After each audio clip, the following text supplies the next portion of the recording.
लहरों से डरकर नौका पार नहीं होती, लहरों से डरकर नौका पार नहीं होती, और कोशिश करने वालों की कभी हार नहीं होती। Hello everyone, this is Sonia. Study with Kanha ji में आपका स्वागत करती हूँ। मैं आज लेकर आई हूँ आप सभी लोगों के लिए क्लास 6 NCERT हिस्ट्री चैप्टर 2। मेरे पिछले वीडियोस में मैंने आपको लेसन 1 कंप्लीट करा दिया था। आज मैं आप लोगों को लेसन 2 स्टार्ट कराने जा रही हूँ। लेसन स्टार्ट करने से पहले मेरी आप सभी लोगों से रिक्वेस्ट है कि जिसने अभी तक मेरे चैनल को सब्सक्राइब नहीं किया है, प्लीज़ मेरे चैनल को सब्सक्राइब कर लें ताकि आपको आने वाली मेरा हर नोटिफिकेशन और वीडियो टाइम से मिलता रहे। तो हमने अपने पिछले वीडियो में पढ़ा था कि जो आदि मानव था, आरंभिक मनुष्य था, वो कैसे कैसे अपना जीवन यापन करता था। मतलब लोग स्टार्टिंग में कहाँ पे रहते थे, क्या पहनते थे, क्या खाते थे। और आज के चैप्टर में हम पढ़ेंगे कि आरंभिक मानव जो है इधर उधर क्यों घूमता था। देखिए, उससे पहले हम ये जो आपको दिया हुआ है तुषार की रेल यात्रा, ये पढ़ते हैं। पिछले चैप्टर में हमने रशीदा के बारे में पढ़ा था कि रशीदा को कैसे ख्याल आया कि 100 वर्ष पहले उसने क्या किया था, वो अखबार में सुर्खियां पढ़ रही थी। ऐसे ही तुषार जो होता है वो रेल में यात्रा करता है और अपने रिश्तेदार के यहाँ दिल्ली से चेन्नई जा रहा होता है। तो क्या होता है कि उसको खिड़की वाली सीट मिल जाती है।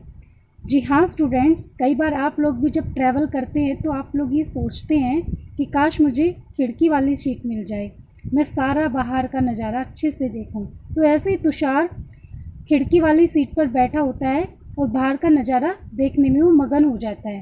तेज़ दौड़ती हुई गाड़ी से वो देखता है कि जो पेड़ पौधे हैं, घर हैं, खेत खलियान हैं, बड़ी तेज़ी से पीछे की ओर छूटते चले जा रहे हैं।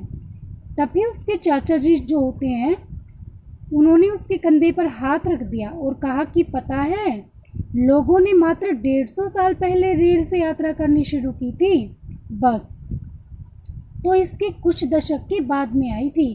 तुषार सोचने लगा कि जब लोगों के पास आने जाने के लिए तेज रफ्तार वाली सवारियां नहीं थी तो क्या वे यात्रा नहीं करते थे? क्या वे अपनी सारी जिंदगी एक ही जगह पर बिता देते थे? नहीं, ऐसी बात नहीं थी।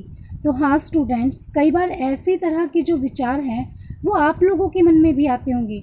तो चलिए आज हम इस लेसन में यही पढ़ेंगे कि कैसे कैसे लोगों ने बसना स्टार्ट किया।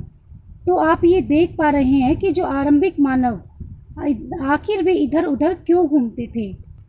देखिए क्या था कि जो स्टार्टिंग में मनुष्य था वो जंगली जानवरों का शिकार करता था, मछली और चिड़िया पकड़ता था, फल, दाने, पौधे, पत्तियां, अंडे वगैरह ये सब इकट्ठे किया करता था।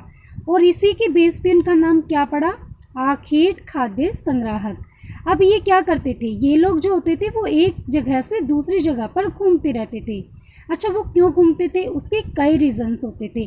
पहला रीज़न क्या था कि अगर वे एक ही जगह पर ज़्यादा दिनों तक रहते तो आसपास के जो पौधे थे, फल थे, जानवर थे, वो उन्हें खाकर बहुत जल्दी ही ख़त्म कर देता। तो इसलिए भोजन की तलाश में उन्हें दूसरी जगहों पर जाना पड़ता था। फिर दूसरा कारण क्या था कि जो जानवर थे वो अपने शिकार के लिए या फिर हिरण और मवेशी जो होते थे अपना चारा ढूंढने के लिए एक जगह से दूसरी जगह पर जाया करते थे।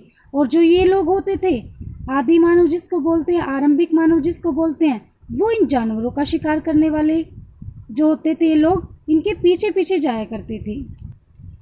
तीसरा कारण था कि पेड़ पौधे में फल फूल अलग अलग मौसम पे आते थे, तो इसलिए लोगों को ना एक उपयुक्त मौसम की तलाश रहती थी, इसलिए वो एक दूसरे इलाकों में घूमते रहते थे।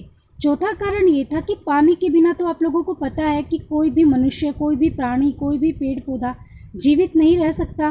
तो इसलिए उन्होंने क्या किया कि जहाँ पर पानी कभी नहीं सूखता था, ठीक है, ऐसी जगहों पर वो लोग रहते थे, तो वो ऐसे इलाकों की खोज करते थे।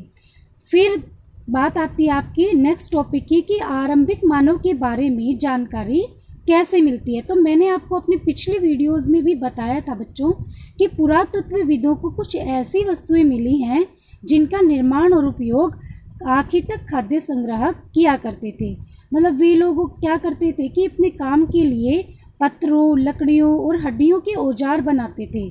इनमें से पत्थरों के जो औजार हैं वो आज भी बचे हुए हैं, ऐसा माना गया है।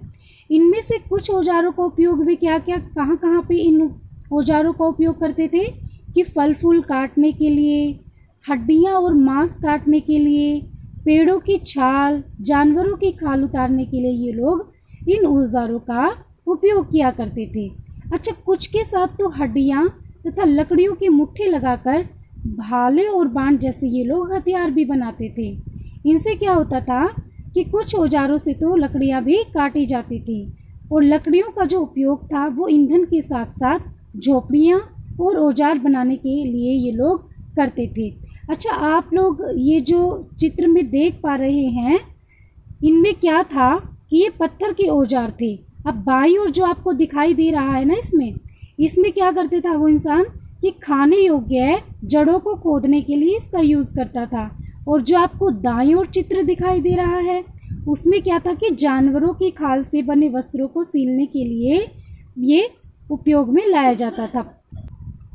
फिर नेक्स्ट बात करते हैं कि रहने की जगह निर्धारित करना। अब देखिए, आपको ये मानचित्र दिखाई दे रहा है, इसमें जो लाल त्रिकोण वाली जगह जो आपको दिखाई दे रही है ना, वो क्या है? वे पुरास्थल हैं।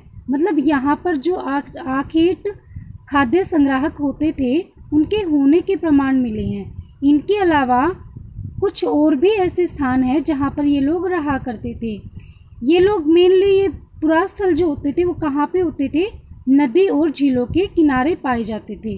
जैसा कि मैंने आपको अभी बताया है कि ये लोग पत्थरों के औजार बनाते थे, तो ये इसलिए ऐसी जगहों का ये लोग हमेशा ढूंढते रहते थे, ऐसी जगहों को जहाँ पर अच्छी पत्थर मिल सके।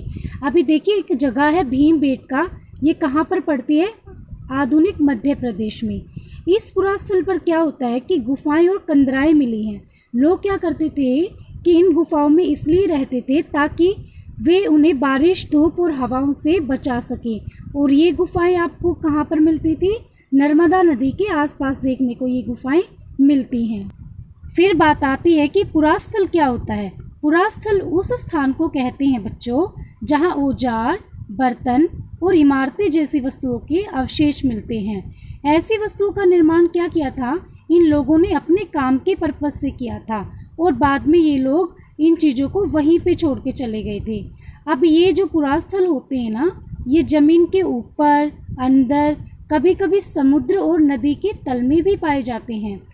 मैं आपको इन पुरास्थलों के बारे में अगले अध्याय में बताऊंगी। आज के लिए इतना ही। बाकी के जो टॉपिक्स हैं वो हम अपनी नेक्स्ट वीडियो में कवर करेंगे। Thank you. Have a nice day.